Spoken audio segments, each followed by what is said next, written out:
Nakwento ko nga kay Pastor dyan eh. Alam mo, may ino-offeran ako palagi ng mundo. One time, ino-offeran ako, bibigyan kita ng 6-digit weekly. I-promote mo tong isabong. Hindi ako nagsasabong. Sabi ko, hindi ako nagsusugal. Kristiyano na ako.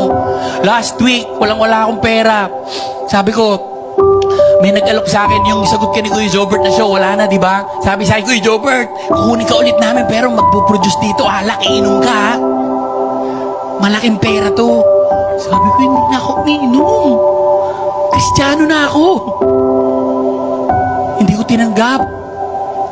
May accountability na ako sa Panginoon. Hindi na ako nabubuhay para sa sarili ko.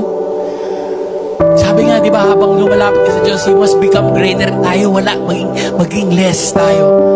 We have to be servant. At nagpapasalamat ako dahil ako ngayon ay servant ng Panginoon. Kahit saan maglalakad ako, kahit saan pumupunta ako, para ikwento sa kanila yung ginawa ng Panginoon sa buhay ko.